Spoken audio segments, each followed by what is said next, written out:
conteúdos, né? Que possamos hoje estar abertos com o coração e com os nossos ouvidos de ouvir. Alguém gostaria de fazer a nossa prece inicial? Daquelas, alguém? Vamos todos acendendo nossos corações, levando nossas vibrações, nossos pensamentos, para que nossa reunião seja iluminada, instruída, guiada pela espiritualidade amiga. Jesus, amigo fiel de todas as horas, agradecemos pela sua presença. Nesse dia de hoje podemos nos reunir para novamente aprendermos sobre ti, sobre a sua história, sobre as suas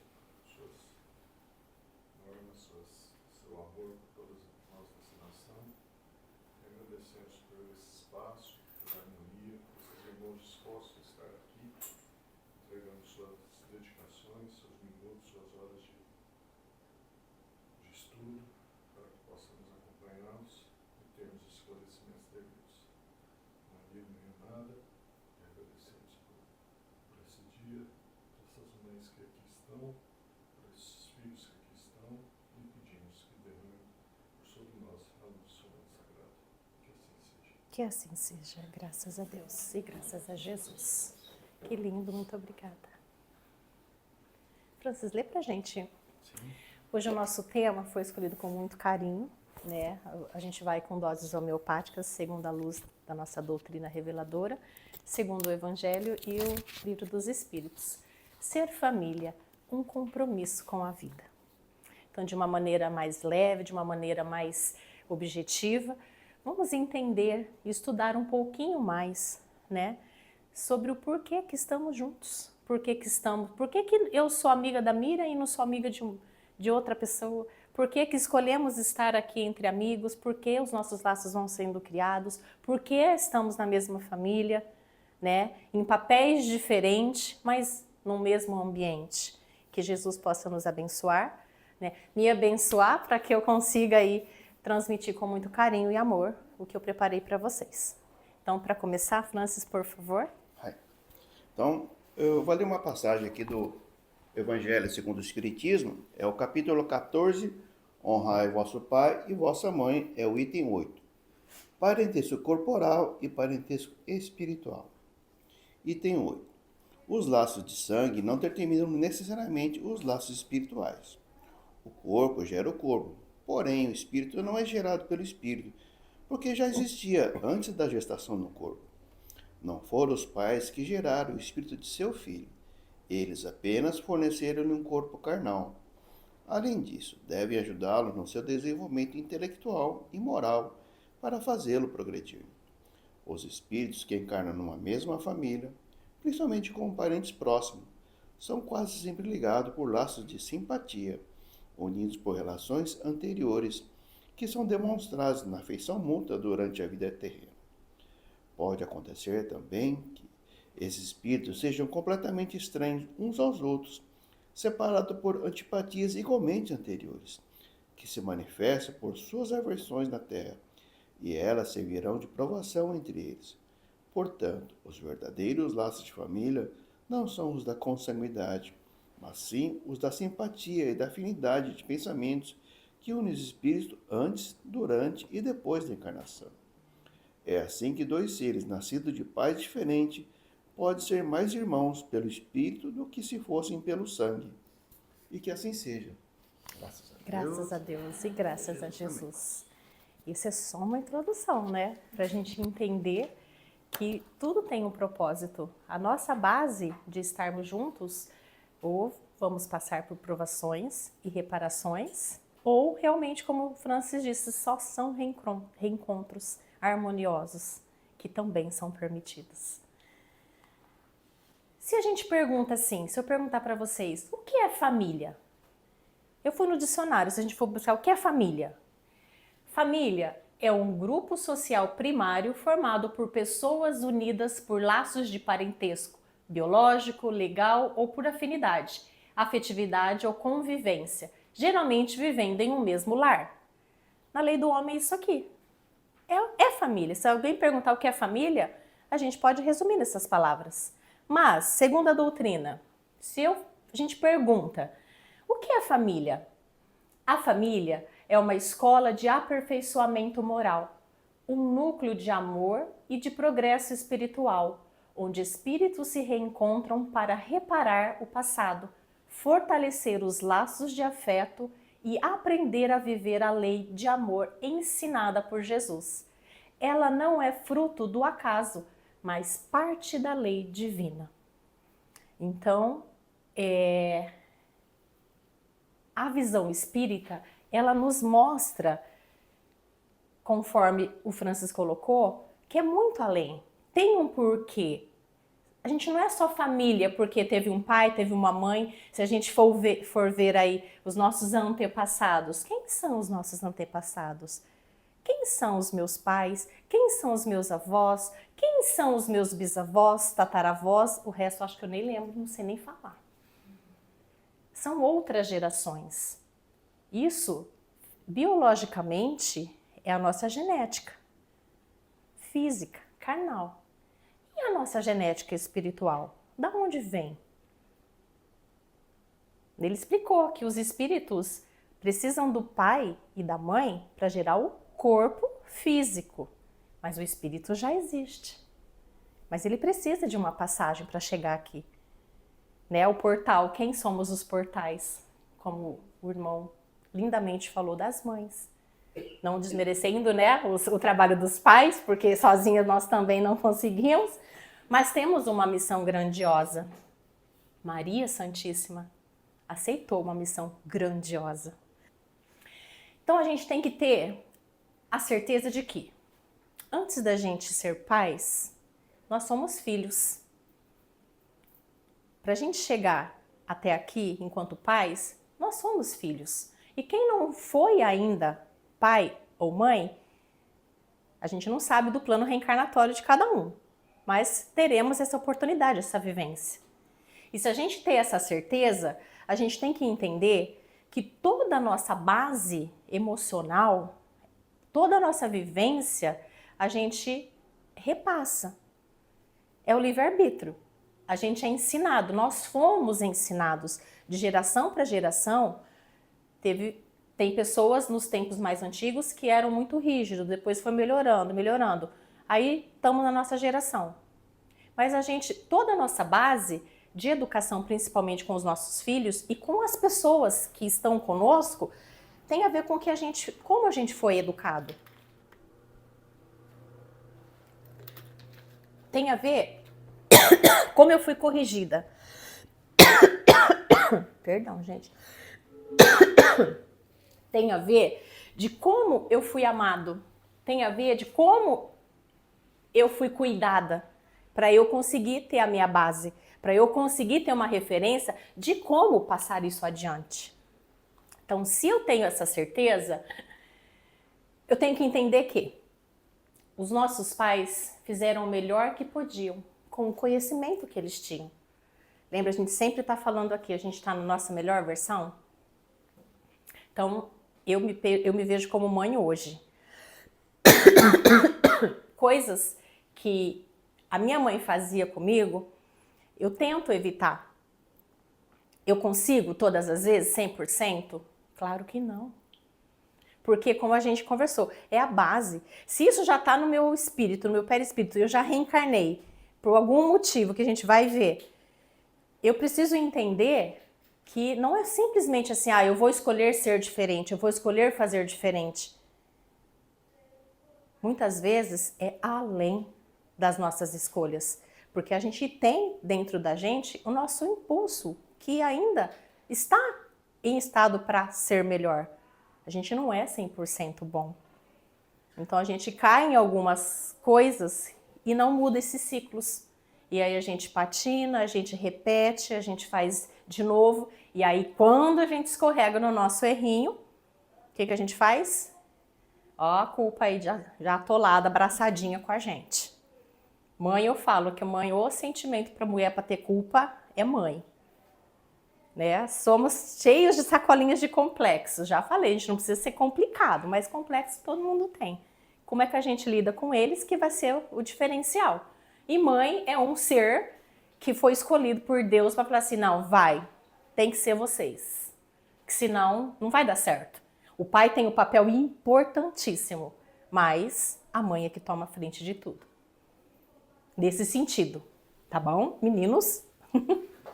Então, assim, a gente tem que lembrar que os nossos pais, em determinados momentos, que a gente se sentia punido, que a gente se sentia não compreendido, não amado muitas vezes, era o que eles podiam, dentro do que eles conheciam, dentro do que eles aprenderam. Se a gente está pensando de geração para geração, fisicamente encarnados, a gente fala dos nossos parentescos, né? A psicologia tem aí o inconsciente coletivo, que é essa carga genética que vem vindo junto.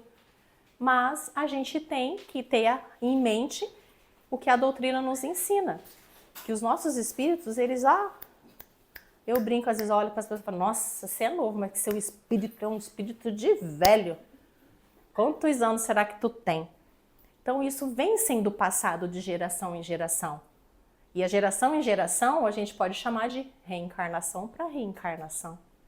E o que será que eu estou repetindo ou não? Aí entra um compromisso com a vida. Se eu sei que eles tentaram dar o melhor deles, como é que eu vou seguir esse ensinamento que é lindíssimo? Honrai a vosso pai e a vossa mãe. Está no Evangelho segundo o Espiritismo, capítulo 14. Como que a gente vai conseguir, quando a gente se sente não compreendido, não amado, os nãos da vida, e a gente culpa muitas vezes os nossos pais? Tem a música, né? Você culpa seus pais por tudo, isso é absurdo. Temos a nossa parte, muito disso. Então vamos lá.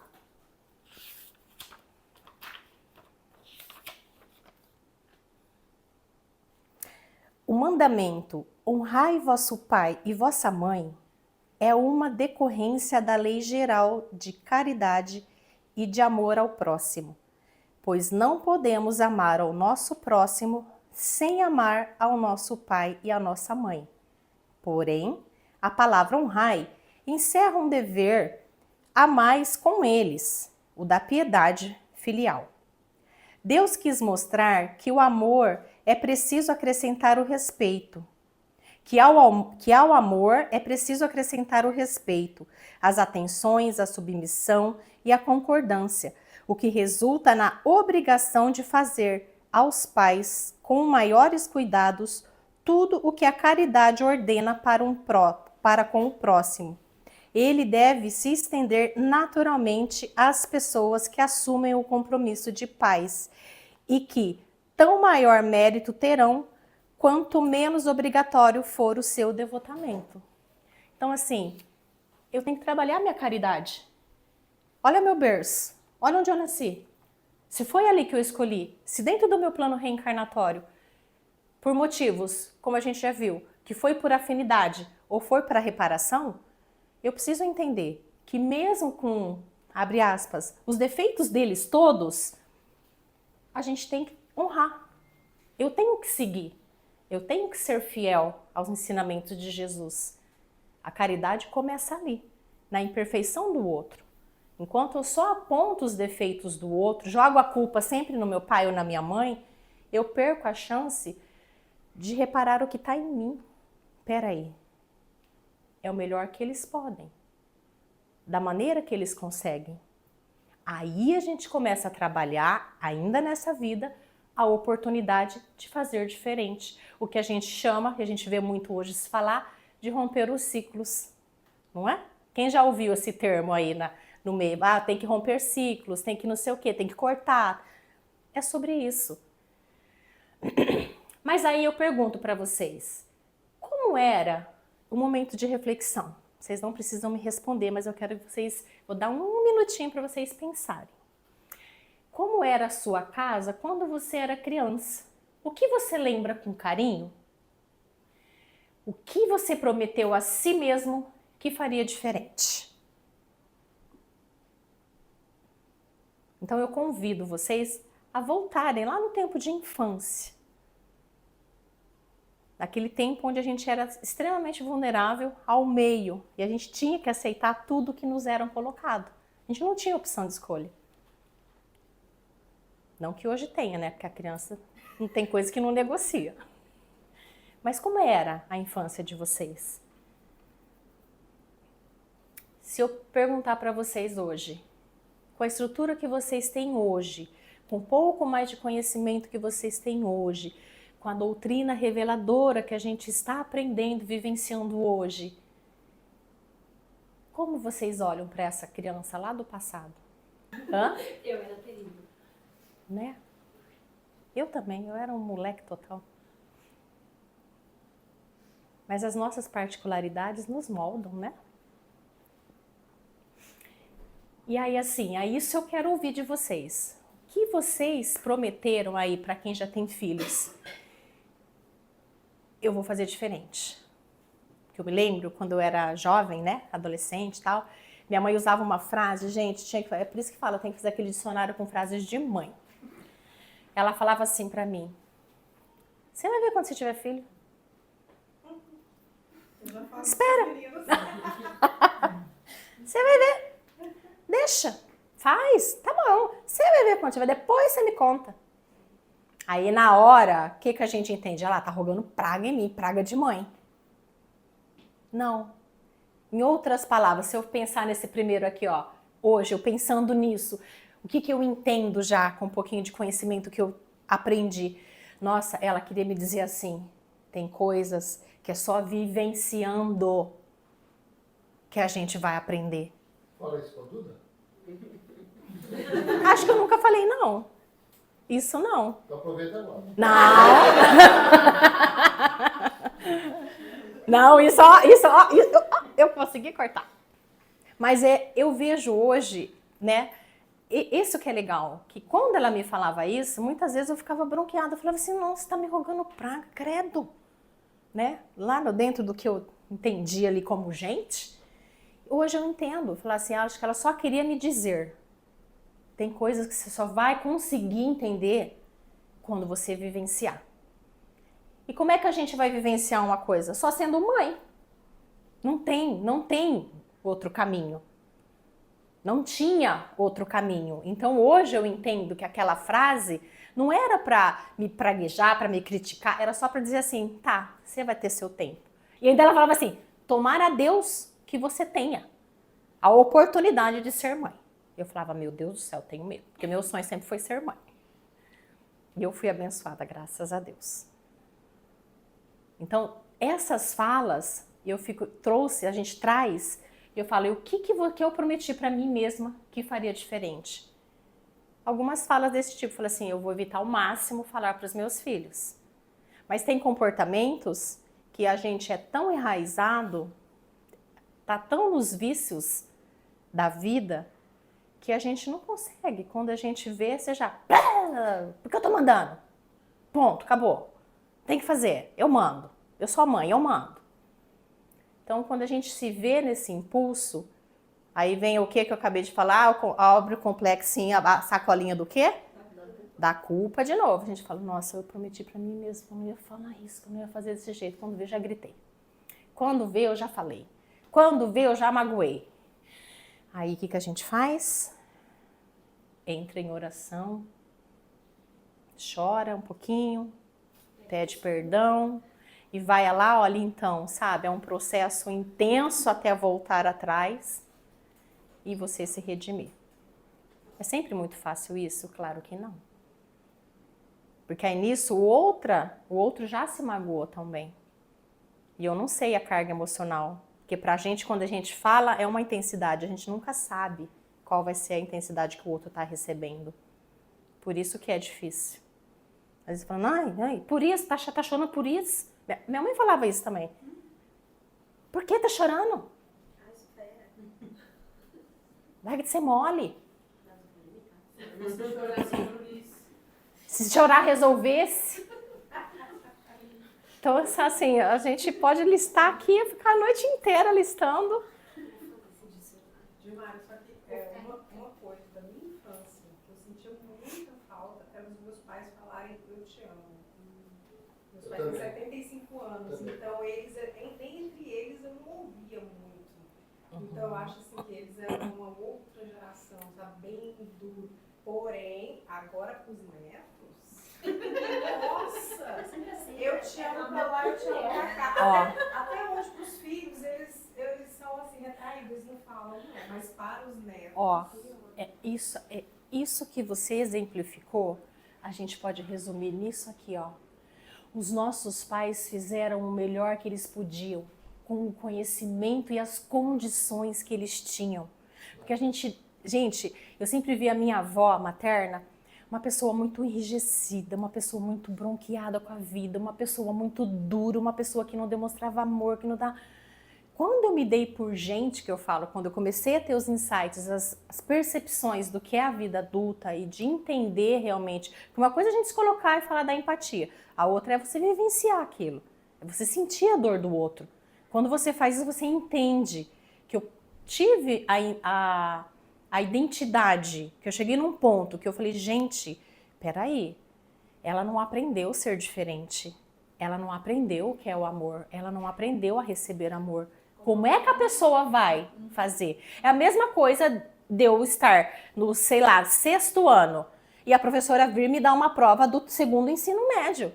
Como é que eu vou fazer se eu não tive base? Se eu não tive ensinamento nenhum? Só me jogaram lá na sala e falaram, não, você é inteligente, você dá conta. Quantas vezes a gente ouve isso? Você dá conta. Sempre faça.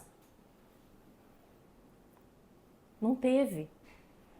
Uma pessoa que teve uma infância difícil já, porque na nossa época a gente já viveu uma infância truculenta em algumas situações. Na minha mãe já foi um pouco, que hoje eu consigo conversar com ela, porque não tinha diálogo. A gente não tinha diálogo com os nossos pais. Eu, por exemplo, não tive.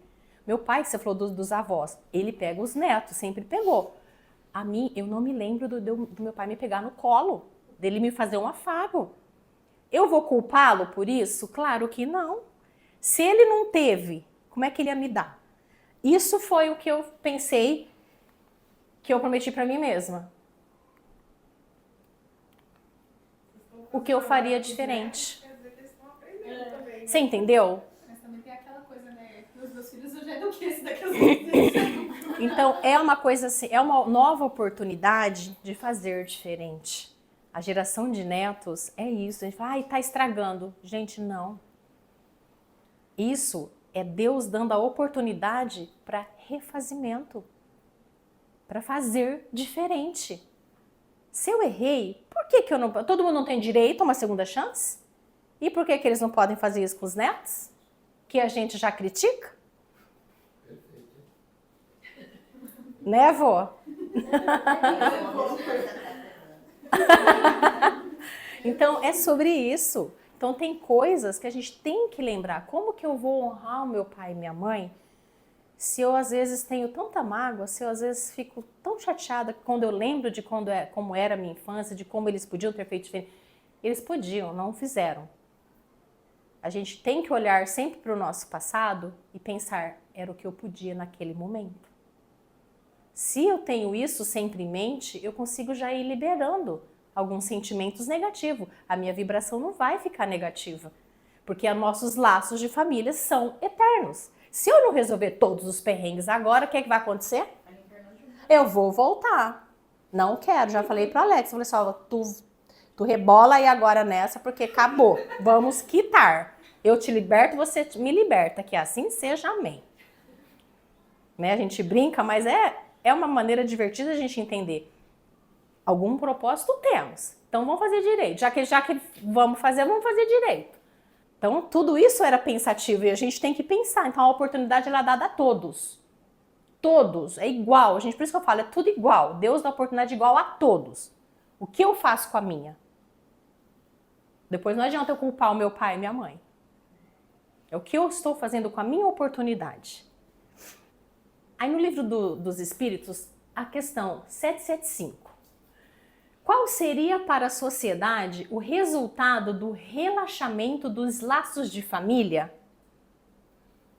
Uma recrudescência do egoísmo. Aí, galera, essa palavra aqui que eu falei que eu não sabia, ó. Falei, gente, eu já vi tantos uns re, não sei da, mas esse, recrudência, vocês sabem o que é? Vou explicar, que eu fui estudar. Tá aqui, ó, ponta da língua. Por exemplo, é como se a gente tivesse uma gripe, eu curei, aí volta o sintoma. Volta tudo de novo. Aquele mal volta. O que eu achei que estava curado, ele volta. Então, se eu relaxo esses meus laços de família, o que vai voltar? O egoísmo. Se a gente volta com tudo aquilo do egoísmo, não, eu não errei. Quem errou foi você. Sabe com aquelas pessoas, não tem algumas pessoas que têm a mania de sempre a culpa é do outro? Fica nesse processo. A gente não muda o outro. A gente já conversou disso. Se eu quero a mudança, ela primeiro tem que acontecer em mim. O que o outro muda? A partir do que ele vê de mudança em mim. Não posso só faça o que eu falo, mas não faço o que eu faço. Não dá para ser assim. Então a gente precisa se esforçar muito. Hoje, esse relaxamento dos laços seria afastamento? Não, quando a gente não se mantém em harmonia, quando a gente não tem um esforço maior para continuar em crescimento. Em alguns casos, a gente pode até preparar um outro tema. Quando isso não acontece, existe a separação, o divórcio. O Espiritismo não condena isso. Entende? Ele entende que, por quê? Lá no começo a gente viu, a gente não é uma escola para todo mundo ensinar e aprender. Então tem que ser bom. A partir do momento que não é bom mais, então o melhor é estar afastado, então que assim seja. Entende? É nesse sentido. Então, por que hoje a gente tem que pensar diferente? Porque as coisas mudaram. Hoje temos mais informações, somos mais cobrados, temos menos tempos para as coisas e as nossas crianças estão mais expostas a estímulos e emoções. Essa parte aqui, ó, que vamos ser cobrados, o que fizeste dos filhos que eu te dei? E aí? Isso eu falo para os meus filhos. O meu compromisso com você é até um determinado caminho. Depois é com vocês. Se eu fiz bem feito, se eu ensinei, não é o crescimento moral? O propósito maior? Se a gente ensinou o que é certo, o que é errado, eles também têm o livre-arbítrio deles.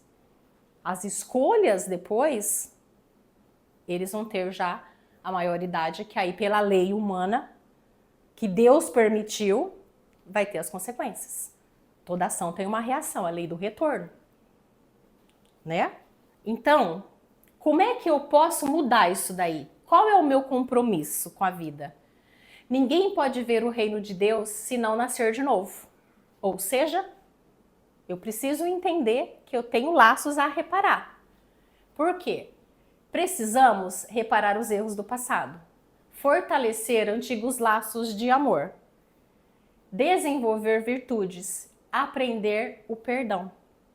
Então, essa é a base que a gente tem que ter claro na nossa cabeça, na sociedade que é a nossa família. É a primeira sociedade, a primeira interação social. Às vezes eu recebo algumas crianças que, determinado diagnóstico, as crianças autistas, por exemplo, ele não interage, não sei. Mas aí você vai ver o acolhimento da família, você vai fazer a anamnese, você vai entender o processo. Não, por exemplo, ele está de castigo do celular, porque não cumpriu tal coisa. Mas aí a mãe está lá no celular. Uai. Aí eu já faço assim, a cabecinha. Conte-me mais. Então a gente tem que ser coerente com as coisas, entende? Tem que ter coerência nas nossas ações. Somos um modelo. Jesus não foi o nosso modelo e guia? Ele nos deu uma base. Mas aí, isso que eu falo, é fácil colocar na prática? Não. Só que o mínimo de coerência a gente precisa ter. Eu não posso simplesmente punir. Então, como que eu vou fazer diferente? Tem algumas dicas. O que eu posso fazer de diferente? Eu posso repetir valores, respeito, união. Porque mesmo com todas as dificuldades dos nossos pais mais antigos, né? Eu sou dessa leva, eles não sabiam falar que ama, não pegava no colo, não dava carinho, mas eles ensinavam valores pra gente. Respeite os mais velhos, obedeça. Ensinava valores que não é de dinheiro, valores morais. A gente era muito cobrado em cima disso. Não éramos? Respeito. Respeita a tua mãe. Respeita a tua avó. Pede benção. Era muito assim. Chega, tem que pedir benção. E união. Gente, a minha avó podia ter todas as imperfeições do espírito dela. E hoje eu compreendo perfeitamente. Mas uma coisa que eu tenho muita saudade era o domingo na casa da avó. Todo mundo na casa da avó. Então, as famílias eram mais próximas, tinha aquele movimento de mais união. Claro, gente, que tem as exceções, não são regras. Deveria ser assim para todos? Claro que deveria. Olha que bom se fosse. A gente está falando da maioria, eu vou dar o meu exemplo. Na minha casa era assim. Na medida do possível, todos iam. Todos. E a casa da minha avó era essa aqui, ó. Para um entrar na sala, o outro tinha que sair pela cozinha. Não dava para ficar 3, 4 no mesmo ambiente. Era maravilhoso. Macarrão da avó, hoje não tem que nem hoje a frescura de que tem que ser a bolonhesa, coisa. O que era o macarrão da avó? Macarrão, macho de tomate, molho de tomate, mistura tudo, senta na mesa e come. Hã? Come. Quando não era alho e óleo, né? Amo. Entende? Era isso. Então, esses são valores que a gente pode repetir. E o que a gente pode transformar? Gritos em conversa. Punição em orientação. Silêncio em escuta. Eu preciso ouvir mais. O silêncio, para se transformar em escuta, não é aquela ignorar o sentimento do outro. Se não tem o diálogo, se não tem esse movimento de entender, do perdão, da indulgência, o que é a indulgência? Eu entender que aquele ser, em algum momento, me fez mal, ou não. Que temos que dar conta. Por algum motivo estamos ali juntos. Lembrei agora de um... Pera lá. Não rejeiteis, portanto, o filho que no berço repele a mãe, nem aquele que vos paga com ingratidão. Não foi o acaso que o fez assim, e nem a sorte o enviou a vós. Uma instituição imperfeita do passado se revela, e disso podeis deduzir que um ou outro já odiou muito, ou foi muito ofendido, que um ou outro veio para perdoar, ser perdoado ou expiar. Mães, abraçai o filho que vos causa desgosto e dizei a vós mesmas, um de nós é o culpado. Então, se a gente tem a certeza de que estamos em família, nesta família, para superar todas essas dificuldades, não adianta botar a culpa só num, no outro. Eu preciso aprender a escutar. Eu silencio o meu coração para que eu entenda o que o outro está querendo dizer. Eu evito os gritos. Eu tento transformar em conversas. Muitas vezes não vai. Quando eu vejo, pá, já foi. É a reforma íntima. Qual que é a importância? Quando a gente começa a tomar consciência do que precisamos transformar em nós mesmos. Aí eu entendo, aí eu começo a buscar a minha reforma íntima. Porque se eu não entendo que eu tenho defeitos, se eu não entendo se sou perfeita, não é sempre o outro, uai, pra que eu vou mudar então? Ah, não, então eu mudo e o outro nada. Ah, então eu não vou fazer mais nada, porque só uma parte faz o outro não? Não. A mudança é de cada um. Se o outro, a gente tem que ter claro isso, se o outro não quer mudar, o outro que vai acertar contas depois. Numa das palestras do Divaldo, uma vez eu vi que ele estava falando sobre esse tema. Eu achei muito interessante, essa frase me gravou muito e eu uso de exemplos em algumas situações. Você pode levar o burro na frente do coxo da água. Se ele não escolher abrir a boca para beber a água, você não pode fazer mais nada. E não adianta culpá-lo. A sua parte você fez. Depois é com ele. Cada um de nós tem a parte que cabe. Cada um de nós já tem as suas lutas diárias. Né? Outro dia eu vi o meme da vida. Eu falei assim, não, eu vou matar... Tem hora que eu não aguento, não vou matar o meu leão, não. Eu vou ficar amiga dele, porque eu não tô com energia. É um leão por dia, né? Não é a manada. Então, assim, a gente precisa entender. E aqui, ó, punição e orientação. Esse é um ciclo que a gente precisa tentar fazer diferente. Porque nós vou falar por mim, eu vivenciei muitas punições. Resolvia? Nem sempre. Era na força do ódio, como diz o ditado. Mas, como dizem aqueles que são enrijecidos ainda, não morri, tô aqui. Se você quiser. Não dá para ser assim. Temos que ter a rédea. Temos que fazer e pensar diferente.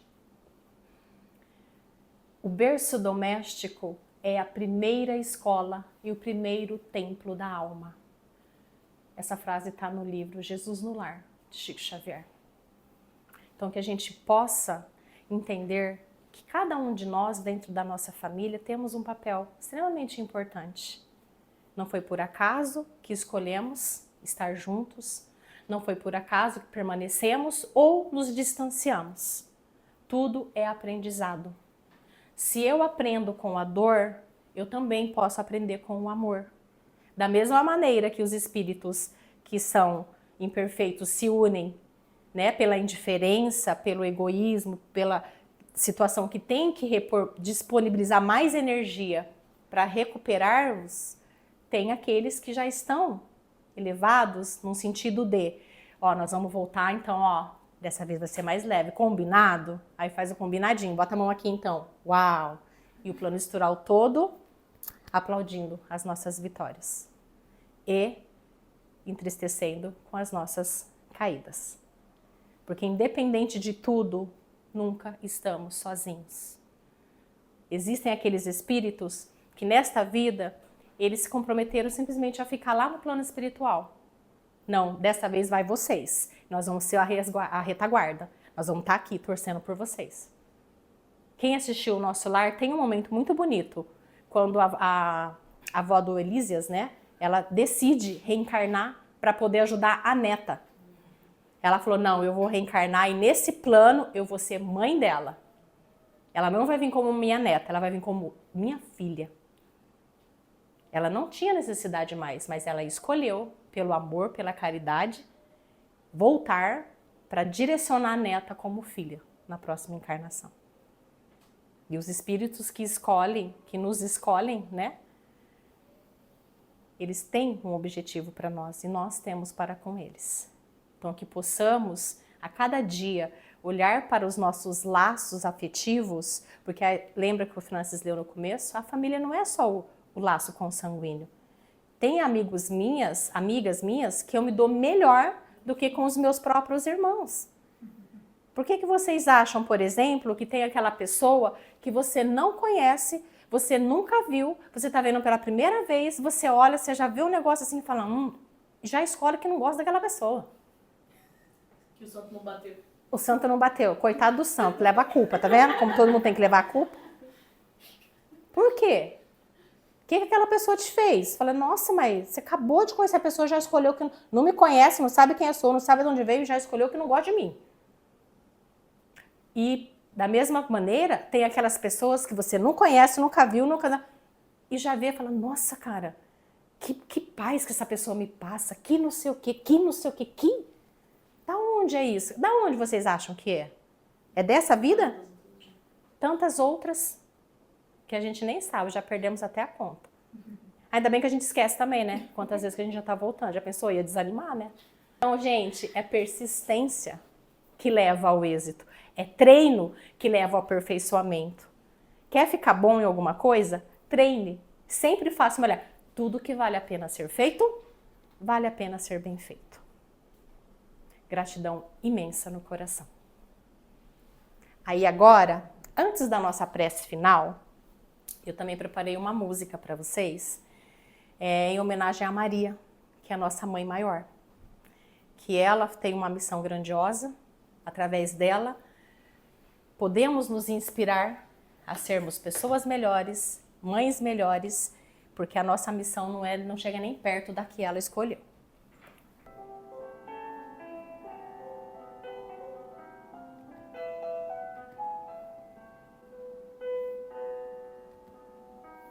La voce di Maria dentro l'anima mia, come un balsamo scende sulle ferite se le porta via.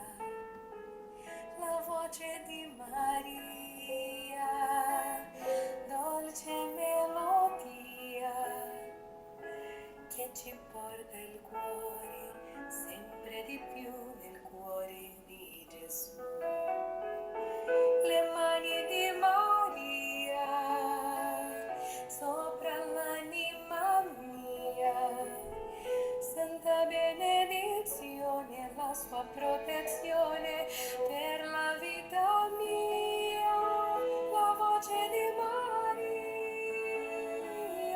le mani di Maria, il suo sorriso dolce che ci fa cantare, sei la mamma mia.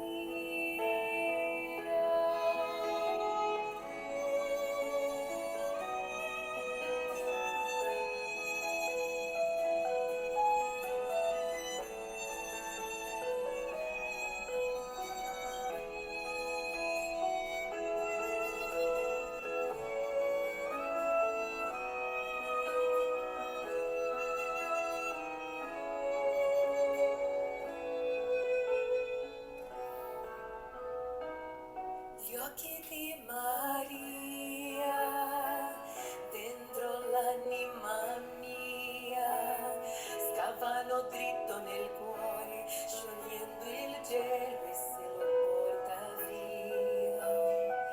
L'amore di Maria, dolce poesia, che sussurra il cuore sempre di più il nome di Gesù. Lo sguardo di Maria dentro l'anima mia, la sua pelle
No final eu vou colocar a versão em português para vocês. É linda demais essa música. Alguém quer fazer a nossa prece final? Por favor. Agradecemos ao Pai por estarmos todos aqui, participarmos desse banquete de luz, desses ensinamentos. Que esses ensinamentos possam ser postos dentro dos nossos corações. Que possamos levar a vida agora mais leve, mais tranquila. E com a certeza de todos os ensinamentos aqui absorvidos, de que a vida sempre vai ser maravilhosa. Deus está sempre com nós. Nosso Mestre Jesus sempre nos ensina e nos orienta. E aos nossos mentores espirituais que estão aqui sempre, nos ajudando, nos intuindo. Pai, muito obrigado por esta oportunidade. Que todos possamos retornar às nossas lares, às nossas casas, rever os nossos parentes que lá ficaram aguardando. Que tenhamos um domingo maravilhoso. Muito obrigado por tudo. Que assim seja. Graças a Deus e graças a Deus. Que assim seja.